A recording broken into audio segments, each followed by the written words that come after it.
Here's the challenge. Imagine three people, each with very different life stories. The task is to guess who, among them, is the happiest right now, and who is likely to be the happiest in the future. It's not as simple as it sounds, because happiness can depend on so many factors, from personal achievements to relationships, or even unexpected twists of fate. So, let's dive in and see what makes this question both intriguing and surprisingly complex. Let's take a look at three different profiles.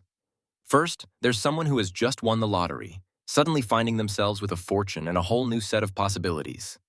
Next, we have a person who has become tetraplegic, facing major life changes and new challenges every day. Finally, there's someone whose life hasn't been marked by any extraordinary events, continuing on with their usual routines. Each of these profiles offers a unique perspective on how circumstances can shape our outlook and experiences. It's pretty common to believe that winning the lottery would instantly make someone the happiest person, both now and in the future. This intuition comes from the idea that money can solve most problems and bring endless opportunities. We imagine that a sudden windfall would erase worries and lead to a carefree life. But this belief overlooks how happiness is influenced by many factors beyond wealth, like relationships and personal fulfillment. Still, the dream of hitting the jackpot continues to fuel our hopes for lasting happiness. Back in 1977, a fascinating study challenged our assumptions about happiness. Researchers compared two groups, people who had won the lottery and those who had experienced serious accidents. Surprisingly, the results showed that winning a huge sum of money didn't guarantee lasting happiness, while those who had suffered accidents weren't necessarily less happy in the long run. This study invites us to rethink how external events influence our well-being, revealing that our emotional responses are often more complex than we imagine. It turns out that winning the lottery does bring a boost of happiness, but only for a short while. Surprisingly, people who have experienced accidents often feel more optimistic about their future than lottery winners. This might seem counterintuitive, but it highlights how our outlook can change depending on life's challenges. While instant fortune brings joy, overcoming adversity can inspire hope and resilience. These findings remind us that happiness isn't always tied to money, and optimism can emerge from unexpected places. Interestingly, when asked to reflect on their past happiness, people who have experienced accidents tend to rate their previous levels of happiness higher than those who have won the lottery. This might seem surprising at first, but it highlights how our memories and perceptions can shift depending on our current circumstances. The accident victims often look back nostalgically, perhaps appreciating moments before their life changed. Meanwhile, lottery winners may not see their past as particularly remarkable compared to their newfound fortune. This contrast shows just how subjective and complex our sense of happiness can be. In conclusion, the study reveals that the lasting impact of extreme events on happiness is actually much weaker than commonly believed. While such moments may feel overwhelming at the time, their influence tends to fade as people adapt and return to their usual levels of well-being. This finding challenges the idea that major life changes permanently alter our happiness. It seems that, over time, we are more resilient than we might expect when facing dramatic situations. Have you ever wondered if we can truly predict what will make us happy in the long run? It's a question that pops up whenever we make big decisions, like choosing a career or moving to a new city. We often imagine how these choices will shape our future happiness, but reality can be full of surprises. Sometimes, what we expect to bring joy doesn't quite deliver, and unexpected moments end up making us smile. So, are we really good at forecasting our own happiness? Or is it more complicated than we think? To better understand what truly contributes to lasting happiness, researchers have conducted countless studies and meta-analyses. By gathering and comparing results from these diverse sources, it's possible to identify the main pillars that support sustainable well-being. This approach ensures that the conclusions aren't based on just one perspective, but reflect a broad and reliable scientific consensus. It's a bit like assembling a puzzle, where each piece of research adds clarity to the bigger picture of happiness. Scientifically, happiness is often defined as a state of well-being that encompasses living a good life, with a sense of meaning and deep satisfaction. Researchers use various methods to measure happiness, such as psychological questionnaires, behavioral observations, and even biological indicators like hormone levels. Simply asking someone, "Are you happy?" might not capture the full complexity of their experience, since responses can be influenced by mood, social expectations, or even the wording of the question.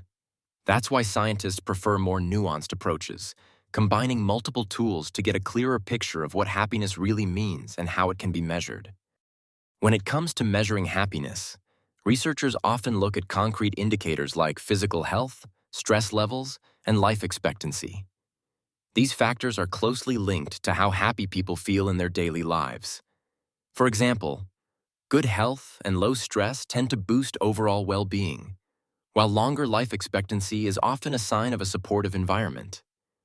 Studies show that people who report higher happiness usually enjoy better health and experience less stress.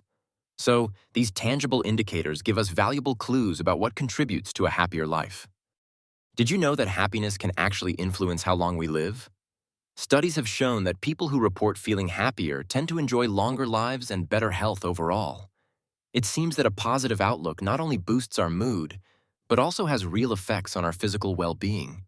So, being happy isn't just good for the soul, it's good for the body too. The connection between happiness and longevity is a fascinating area of research that continues to reveal new insights. Let's start with the first pillar, the importance of social relationships.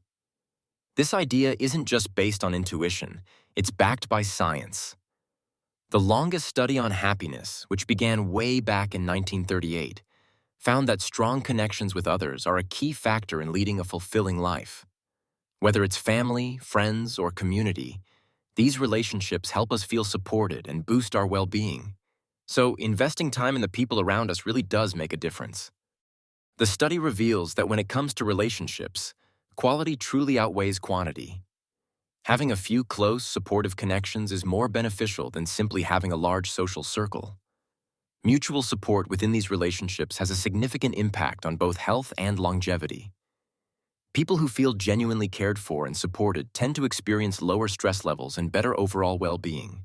So, it's not about how many friends you have, but how meaningful those friendships are. Recent meta-analyses have shed light on how social isolation stacks up against other well-known risk factors for mortality, such as smoking and obesity. Surprisingly, the impact of feeling isolated or lacking social connections can be just as significant as these physical health risks. Researchers have found that people who experience social isolation are more likely to face serious health challenges, sometimes even more so than those who smoke or are obese. This comparison highlights the importance of social relationships in maintaining overall health and longevity. It reminds us that staying connected can be as crucial for our well-being as adopting healthy lifestyle habits.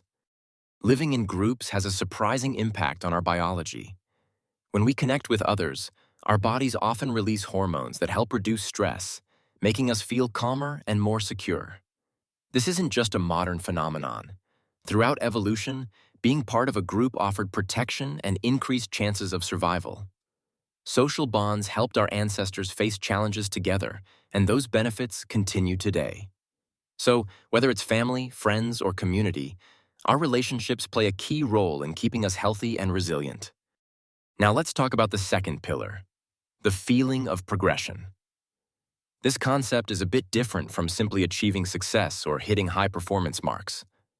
It's all about noticing and appreciating the small steps forward, even if they're not dramatic victories. Progression can be as simple as learning something new, improving a skill, or overcoming a minor challenge. It's these moments that keep us motivated and make the journey worthwhile, regardless of the end result. Recent studies suggest that happiness is more closely tied to the feeling of making progress than to the actual outcomes we achieve. It turns out that the journey, and the sense of moving forward, can be more satisfying than reaching the destination itself. This means that even small steps or improvements can boost our mood and motivation. So, focusing on growth and development might be a more effective way to enhance well-being than simply chasing results. Sometimes, personal growth doesn't always show up in the form of top grades or awards. For example, even with average academic results, You might notice that you're understanding concepts more deeply or feeling more confident in your abilities. It's that sense of progress, like finally grasping a tricky subject or managing your time better, that really counts. These moments remind us that learning is about more than just numbers. It's about how we evolve and what we take away from the experience. Everyone's journey is unique, and progress can be measured in many different ways.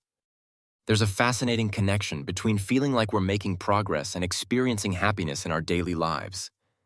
Most people report that their best days are those when they sense they've moved forward, whether it's achieving a goal, learning something new, or simply ticking off tasks. This sense of advancement gives us a boost, making everyday moments feel more rewarding.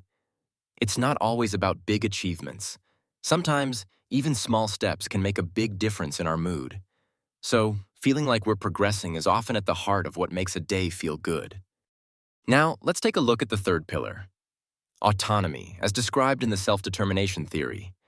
Autonomy refers to the feeling of being able to make choices and act according to one's own values and interests. It's about having the freedom to decide, rather than simply following instructions or external pressures. When people experience autonomy, they tend to feel more motivated and engaged in what they do. This sense of control is considered essential for personal growth and well-being. Autonomy is all about acting in harmony with your own values and beliefs. It means making choices that feel meaningful to you, rather than just following instructions or external pressures. When someone is autonomous, they take responsibility for their decisions and seek purpose in what they do. This approach helps individuals feel more fulfilled and connected to their actions. In everyday life, autonomy can be seen as the freedom to shape your own path, guided by what matters most to you. Recent studies have shown that autonomy, competence, and relationships are the three fundamental psychological needs for well-being. Autonomy refers to feeling in control of our own choices and actions. Competence is about having the skills and confidence to handle challenges. And relationships, of course, involve meaningful connections with others. When these needs are met, people tend to feel happier and more fulfilled in their daily lives. The way our need for autonomy is met can have a big impact on our well-being. When we feel free to make our own choices, it boosts our motivation and helps us feel happier and more fulfilled. On the other hand, if this need is frustrated, if we feel controlled or restricted, it can lead to stress, lower motivation, and even affect our mental health negatively. Studies show that supporting autonomy is key for both personal growth and emotional balance. So, whether at work, school, or in daily life, having some say in what we do really matters. In the film Dead Poets Society, we see how each character embarks on a personal journey to find happiness. The story highlights the importance of discovering one's own meaning in life, rather than simply following the expectations of others. Through poetry and self-expression, the students learn to listen to their inner voice and pursue what truly matters to them. This approach reminds us that happiness is often found when we connect with our authentic selves and make choices that reflect our unique values. Happiness is often described as a balance between personal growth, meaningful relationships, and a sense of autonomy. Each of these pillars plays a crucial role, and they tend to support one another. When you make progress in your life, it can boost your confidence and help you connect better with others. Strong relationships, in turn, provide support and encourage independence. Ultimately, finding harmony among these elements is key to feeling fulfilled and content. Sometimes, life can feel overwhelming, and it's easy to lose sight of what truly matters. By taking a step back and focusing on nurturing relationships with friends and family, I found a renewed sense of energy and motivation. Sharing moments, listening, and being present helped me rediscover balance in my daily routine. It turns out that investing in meaningful connections not only lifts your spirits, but also brings a fresh perspective to challenges. This simple shift made a big difference in how I approach each day. Sometimes, all it takes is a small spark in one area of your life to set off a chain reaction of lasting happiness. Whether it's trying something new, connecting with others, or simply taking a moment for yourself, these little actions can make a big difference. The idea is to start somewhere and let that positive energy grow naturally. Before you know it, you'll find yourself in a virtuous cycle where happiness becomes a regular part of your daily routine. So don't hesitate to ignite that spark and see where it leads.